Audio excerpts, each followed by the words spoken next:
sin duda el resurgir poderoso del guerrero, sin miedo a leyes ni a nostalgias. Y lo verás caer una y mil veces y levantarse de nuevo en la pura bandera de su raza.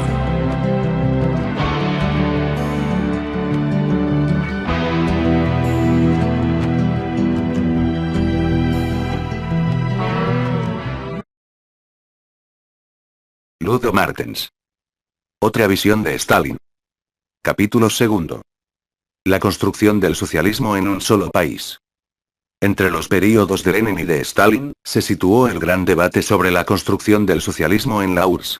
Después de la derrota de los intervencionistas extranjeros y de los ejércitos reaccionarios, el poder de la clase obrera, apoyándose en los campesinos pobres y medios, estaba firmemente establecido. La dictadura del proletariado venció política y militarmente a sus adversarios. Pero, ¿sería capaz de construir el socialismo? ¿El país estaba maduro para el socialismo?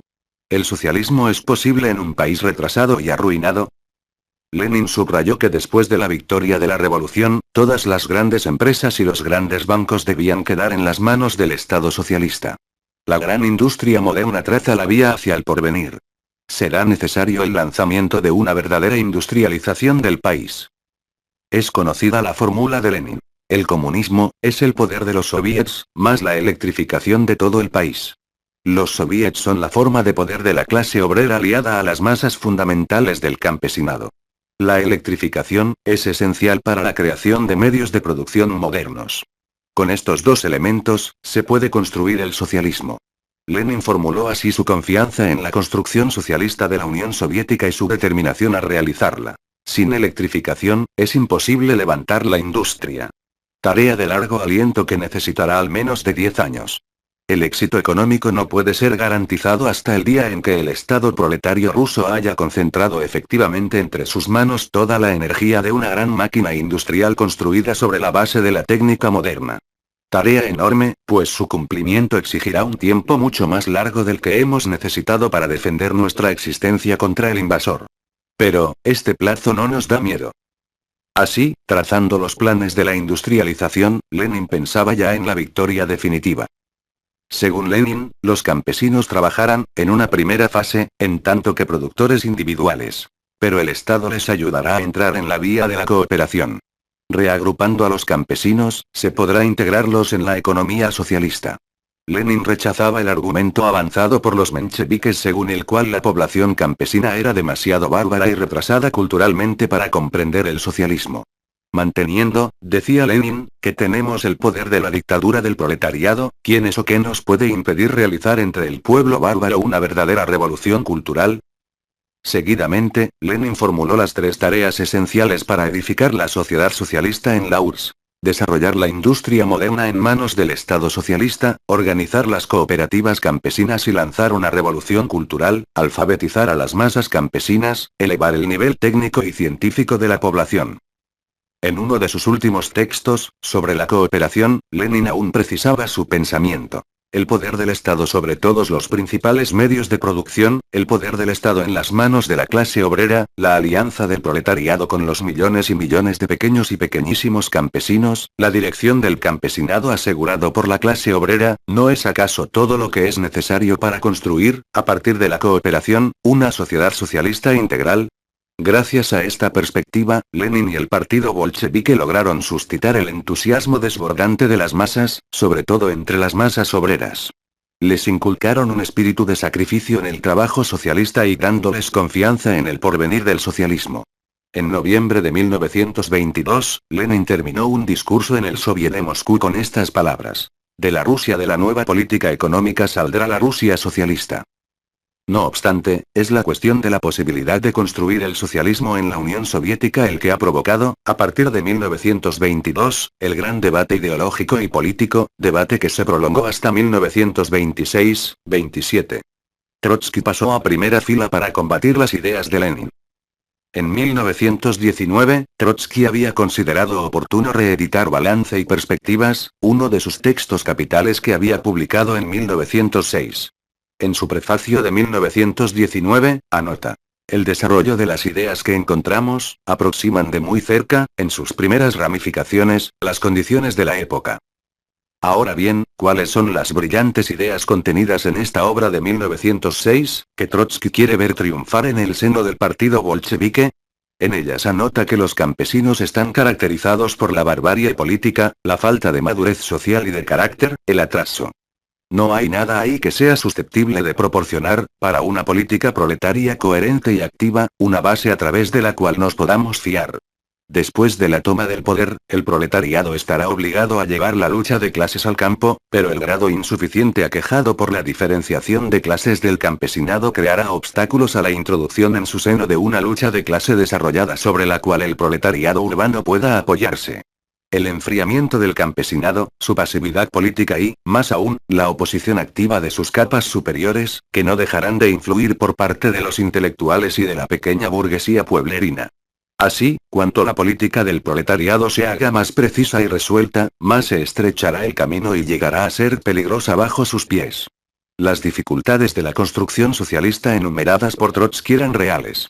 Ello explica la aspereza de la lucha de clases en el campo, hacia 1929, cuando el partido se lanzó por la vía de la colectivización.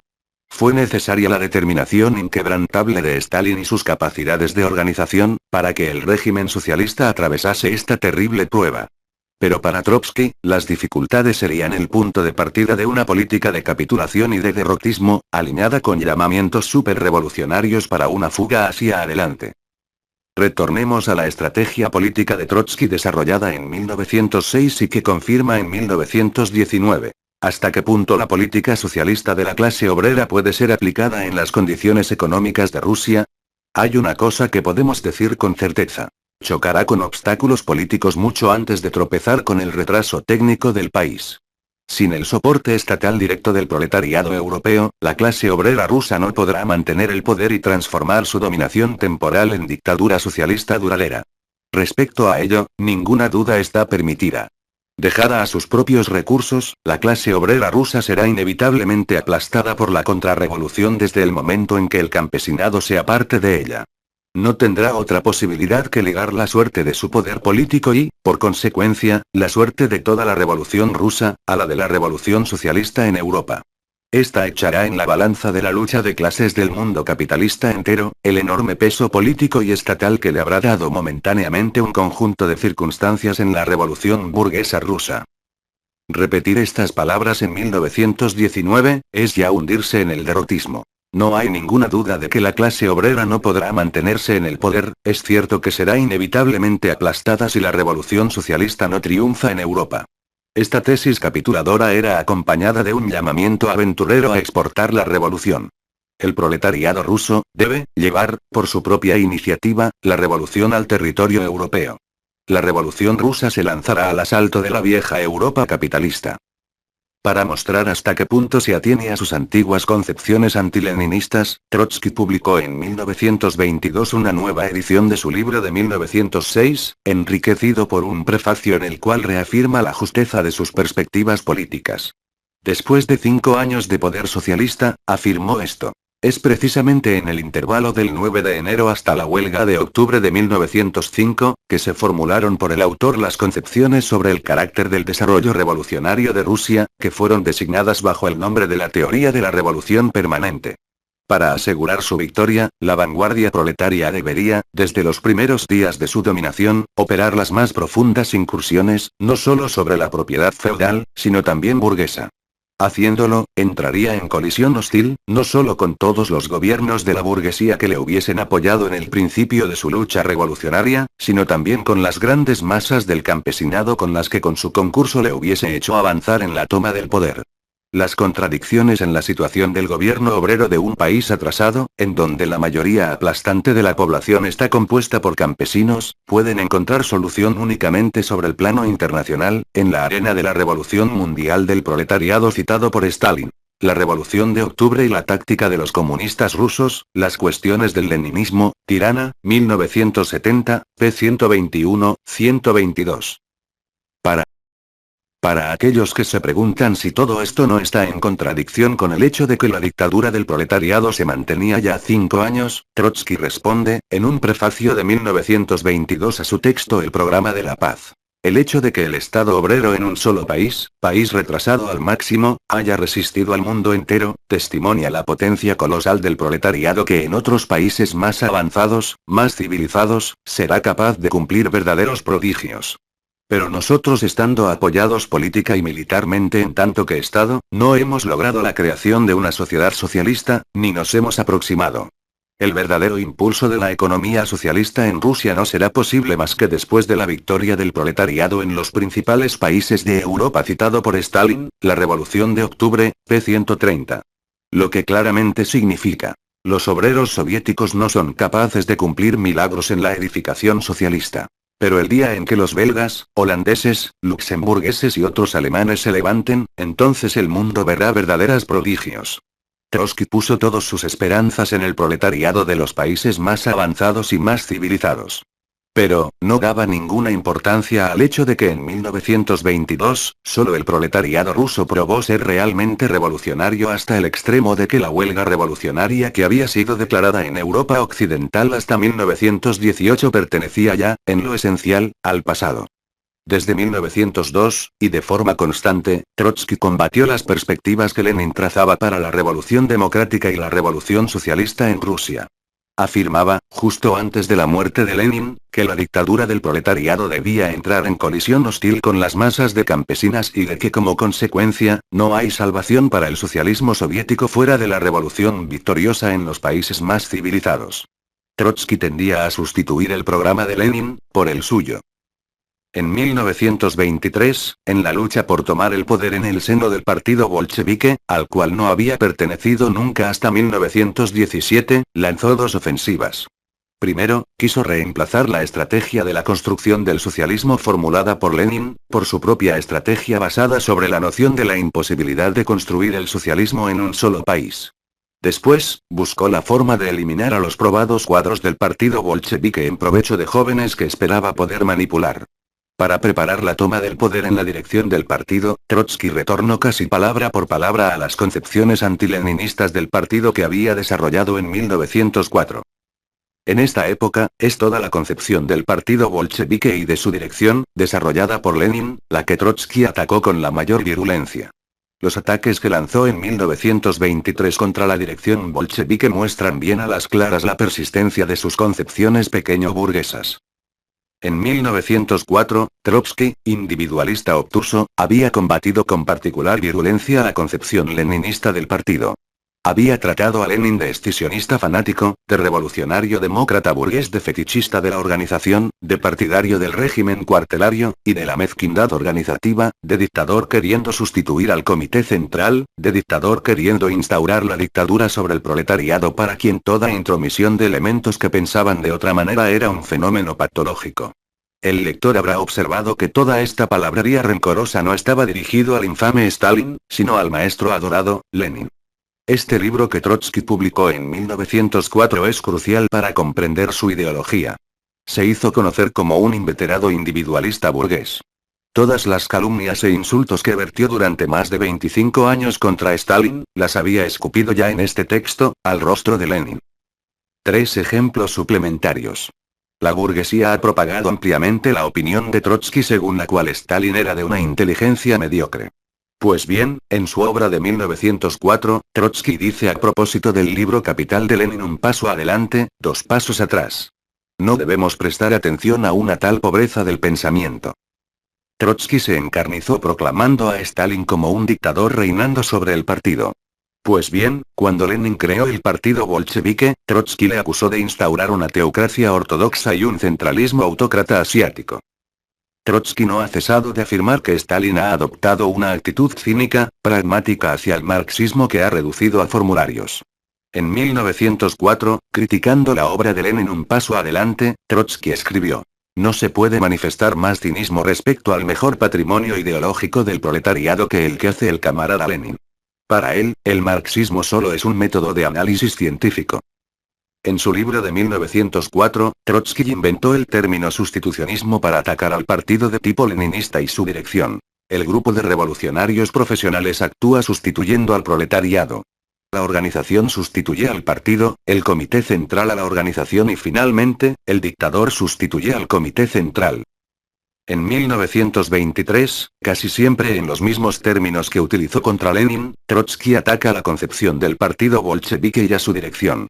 La antigua generación se ha habituado y se habitúa a pensar y decidir por el partido. Trotsky apunta una tendencia del aparato de pensar y decidir por la organización entera. En 1904, Trotsky atacó la concepción leninista del partido afirmando que ésta separa la actividad consciente de la actividad ejecutiva hay, el centro, y, debajo, hay los ejecutores disciplinados de las funciones técnicas. En su concepción burguesa e individualista, Trotsky rechaza la jerarquía y los diferentes niveles de responsabilidad, así como a la disciplina. Su ideal es la personalidad política global, haciéndose respetar, frente a todos los centros, su voluntad y esto bajo todas las formas posibles, incluido hasta el boicot. Es el credo de un individualista, de un anarquista. Esta crítica, Trotsky la relanzó en 1923 contra la dirección del partido. El aparato manifiesta una tendencia a oponer a miles de camaradas formando cuadros dirigentes para el resto de la masa, que no es para ellos más que un medio de acción. En 1904, Trotsky acusaba a Lenin de ser un burócrata que degeneraba el partido en organización revolucionario burguesa. Lenin está ciego ante la lógica burocrática del tal o cual plan organizativo, pero el fiasco del fetichismo organizativo es cierto. El jefe del ala reaccionaria de nuestro partido, el camarada Lenin, da una definición de la socialdemocracia que es un atentado teórico contra el carácter de clase de nuestro partido. Lenin ha formulado una tendencia que se destaca en el partido, la tendencia revolucionario burguesa. En 1923, contra Stalin, Trotsky dijo exactamente lo mismo, pero en un tono más moderado, el burocratismo amenaza con provocar una degeneración más o menos oportunista de la vieja guardia. En 1904, el burócrata Lenin es acusado de aterrorizar al partido. La tarea de Iskra, periódico de Lenin, consiste en aterrorizar teóricamente a la inteligencia. Para los socialdemócratas educados en esta escuela, la ortodoxia es algo próximo a esta verdad absoluta que inspiraba a los jacobinos, revolucionarios burgueses. La verdad ortodoxa prevé todo. Aquel que la impugna debe ser excluido. Aquel que tiene dudas está cerca de ser excluido. En 1923 Trotsky llama a reemplazar a los burócratas momificados a fin de que en lo sucesivo nadie pueda aterrorizar al partido. Para concluir, añadamos que este texto de 1923 nos hace conocer a un Trotsky igualmente arribista sin principios y sin escrúpulos. En 1923, para tomar el poder en el seno del partido bolchevique, Trotsky quiso liquidar a la vieja guardia bolchevique que conocía demasiado bien su combate fanático contra las ideas de Lenin. Ningún antiguo bolchevique estaba dispuesto a abandonar el leninismo por el trotskismo. Por ello, la táctica de Trotsky consistió en declarar que los veteranos bolcheviques degeneraban, al mismo tiempo que elogiaba a los jóvenes, que no conocían su pasado antileninista, todo esto bajo la consigna de democratización del partido, a fin de conseguir meter en la dirección a jóvenes que le apoyasen a él. Pero, 10 años más tarde, cuando hombres como Zinoviev y Kamenev desvelaron sus caracteres oportunistas, Trotsky declararía que ellos representaban a la vieja guardia bolchevique perseguida por Stalin y se aliará a estos oportunistas invocando su pasado glorioso en la vieja guardia. Puede pedirse mayor cinismo oportunista. Detrás de una verborrea izquierdista sobre la revolución mundial, Trotsky reemprendió la idea fundamental de los mencheviques. Es imposible construir el socialismo en la Unión Soviética. Los mencheviques decían abiertamente. Ni las masas, ni las condiciones objetivas estaban maduras para el socialismo. Trotsky decía que el proletariado, en tanto que clase distinta, y la masa de campesinos individualista, debían inevitablemente entrar en colisión. Y que sin el soporte exterior de una revolución europea victoriosa, la clase obrera soviética sería incapaz de edificar el socialismo. Bajo esta conclusión, Trotsky se unió a sus amigos de juventud, los mencheviques. Su posición continuó debilitándose en el curso de los años 1924-25, y Trotsky atacó con una rabia creciente a la dirección del partido. Partiendo de la idea de que era imposible el construir el socialismo en un solo país, Trotsky llegaba a la conclusión de que la política preconizada en 1925-26 por Bujarin, su bestia negra en la época, representaba los intereses de los kulaks y de la nueva burguesía, llamándolos Neckman. El poder, decía, tiende a sobrevenir un poder kulak. La discusión fue de nuevo iniciada sobre la degeneración del partido bolchevique. Pues, según él, evolucionaba hacia la degeneración y el poder kulak. Trotsky tomó la decisión de crear una fracción y de realizar un trabajo clandestino en el seno del partido. El debate se desarrolló abierta y francamente durante 5 años. Cuando la discusión concluyó en 1927 por unas elecciones en el seno del partido, aquellos que defendieron las tesis de la imposibilidad de la construcción del socialismo en la URSS y el derecho a las actividades fraccionales, obtuvieron entre el 1 y el 1,5% de los votos. Trotsky fue expulsado del partido, más tarde relegado a Siberia y finalmente expulsado de la Unión Soviética.